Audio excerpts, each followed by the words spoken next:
KSRTCയുടെ 100 കോടി കാണാതായ സംഭവത്തിൽ എങ്ങുമെത്താതെ വിജിലൻസ് അന്വേഷണം ആരംഭിച്ചിട്ട് 5 വർഷം പിന്നിട്ടു.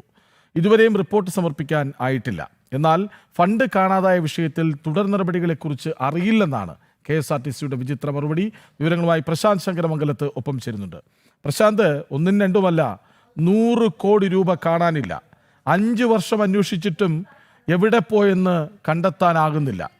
ചോദിക്കുമ്പോൾ എവിടെയെന്നറിയില്ല എന്ന വിചിത്ര മറുപടി, തുടർ നടപടി എന്താണെന്നറിയില്ലെന്ന വിചിത്ര മറുപടി. എന്താണ് KSRTCയിൽ സംഭവിക്കുന്നത്?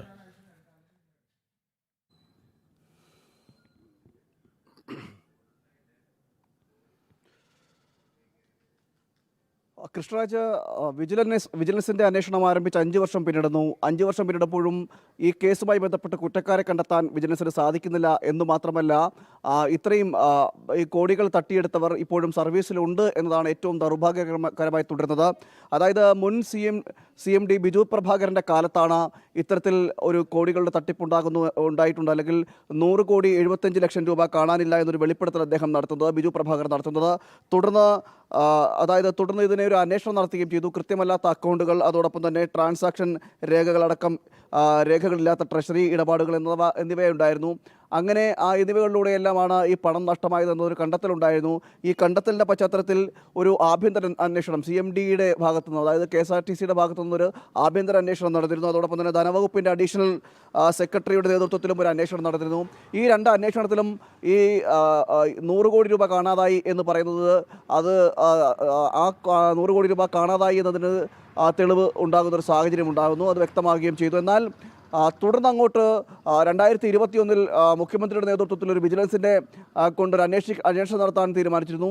എന്നാൽ അന്വേഷണം തുടങ്ങിയതിന് ശേഷം പിന്നീട് നടപടികളൊന്നും പുരോഗമിക്കുന്ന സാഹചര്യമേ ഉണ്ടായില്ല. 5 വർഷമായി ഇത്തരത്തിൽ വിജിലൻസ് അന്വേഷണം നടന്നതിന് ശേഷവും അതിൻ്റെ തുടർ നടപടികളുടെ ഭാഗമായിട്ട് ഈ പറയപ്പെടുന്ന ഈ 100 കോടി തട്ടിയെടുത്ത വ്യക്തികളെയോ അല്ലെങ്കിൽ ഉദ്യോഗസ്ഥരെയോ അറസ്റ്റ് ചെയ്യാനോ അവർക്കെതിരെ നടപടി സ്വീകരിക്കുവാനോ ഇപ്പോഴും KSRTCക്ക് സാധിച്ചിട്ടില്ല. വിജിലൻസ് അന്വേഷണം കാര്യക്ഷമമല്ല എന്നടക്കമുള്ള ആരോപണങ്ങളും അപ്പോഴും ഉയരുന്നുണ്ട്. അതായത് ഈ KSRTCയുടെ തന്നെ മുൻ അക്കൗണ്ട് മാനേജർ ഉൾപ്പെടെയുള്ള 4 പേരാണ് ഈ 100 കോടി തട്ടിയെടുത്തത് അല്ലെങ്കിൽ 100 കോടി കാണാതായതിന് പിന്നിൽ ഉള്ളത് എന്നതടക്കമുള്ള തെളിവുകൾ ലഭിച്ചിരുന്നു. ഇവരെ ചോദ്യം ചെയ്യുന്ന അടക്കമുള്ള നടപടികൾ ഉണ്ടാവുകയും ചെയ്തു.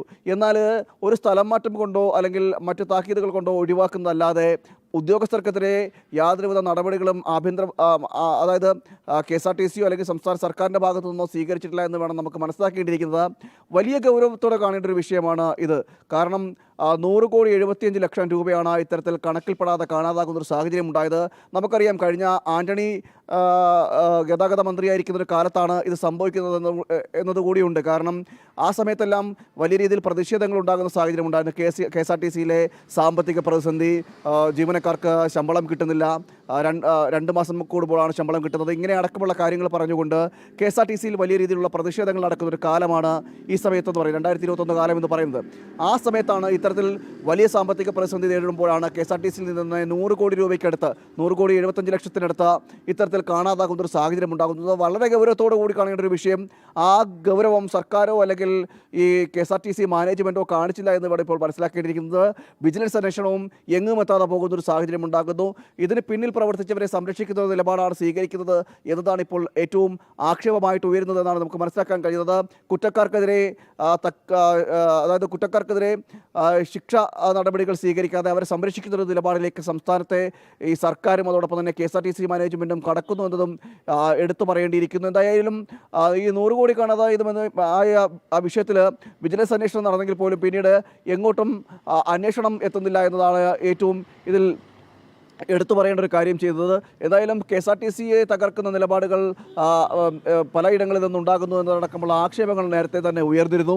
അതിനിടയിലാണ് ഇത്രയും വലിയൊരു തുക 100 കോടി രൂപയാണ് ഇത്തരത്തിൽ KSRTCയിൽ നിന്ന് കാണാതാകുന്നൊരു സാഹചര്യം ഉണ്ടാകുന്നത്. അപ്പോഴും ഇതിൽ പിന്നിൽ പ്രവർത്തിച്ചവരാര്, അവരെ മുഖ്യധാരയിലേക്ക് കൊണ്ടുവരാനോ അല്ലെങ്കിൽ പൊതുസമൂഹത്തിൻ്റെ മുമ്പിലേക്ക് കൊണ്ടുവരാനോ നിയമത്തിൻ്റെ മുന്നിലേക്ക് കൊണ്ടുവരാനോ ഈ അധികൃതർക്ക് ആർക്കും സാധിച്ചിട്ടില്ല. അവിടത്തെ ഒതുക്കി തീർക്കുന്നൊരു നിലയിലേക്ക് എത്തുന്നു. അതിനുശേഷം 2021 ആരംഭിച്ച വിജിലൻസ് അന്വേഷണവും കാര്യക്ഷമമല്ലാതെ പോകുകയും ഈ നടപടികളൊന്നും ഉണ്ടാകാതെ പോകുന്നൊരു സാഹചര്യമൊക്കെ ഉണ്ടാകുന്നുണ്ട്. എന്തായാലും ഇതിൽ നിയമ നടപടികളുമായി മുന്നോട്ട് പോകുകയോ അല്ലെങ്കിൽ മറ്റ് ഉദ്യോഗസ്ഥരെ ചോദ്യം ചെയ്യുന്ന അടക്കമുള്ള കാര്യങ്ങളുമായി മുന്നോട്ട് പോയി കഴിഞ്ഞാൽ ചിലപ്പോൾ KSRTCയിലെ തന്നെ വലിയ ഉന്നതരടക്കം അറസ്റ്റ് ചെയ്തേക്കാമോ അല്ലെങ്കിൽ CPM തന്നെ ഉന്നതരടക്കം പങ്കുണ്ടാകുമോ എന്ന സംശയമാണോ ഇതിന് പിന്നിലെന്നും ഇപ്പോൾ ഈ കേസ് ഇങ്ങനെ മൂടിവെക്കുന്നത് പിന്നിൽ എന്നൊരു ആക്ഷേപവും ഉയരുന്നുണ്ട്.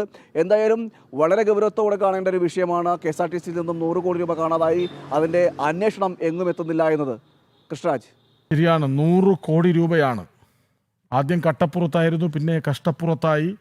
ഒന്ന് തിരിച്ചു വരുമെന്ന സൂചനകൾ നൽകുന്ന കാലത്തും ആ 100 കോടി എവിടെ പോയി എന്നറിയാനാകുന്നില്ല എന്നത് വലിയ കഷ്ടമാണ്. ഒന്നുകിൽ അത് വമ്പൻ കൊള്ളയാണ്, അഴിമതിയാണ്, അതുകൊണ്ടാവാം അത് പുറത്തു വരാത്തത്. വിവരങ്ങൾ നൽകുകയായിരുന്നു പ്രശാന്ത് ശങ്കരമംഗലത്ത്.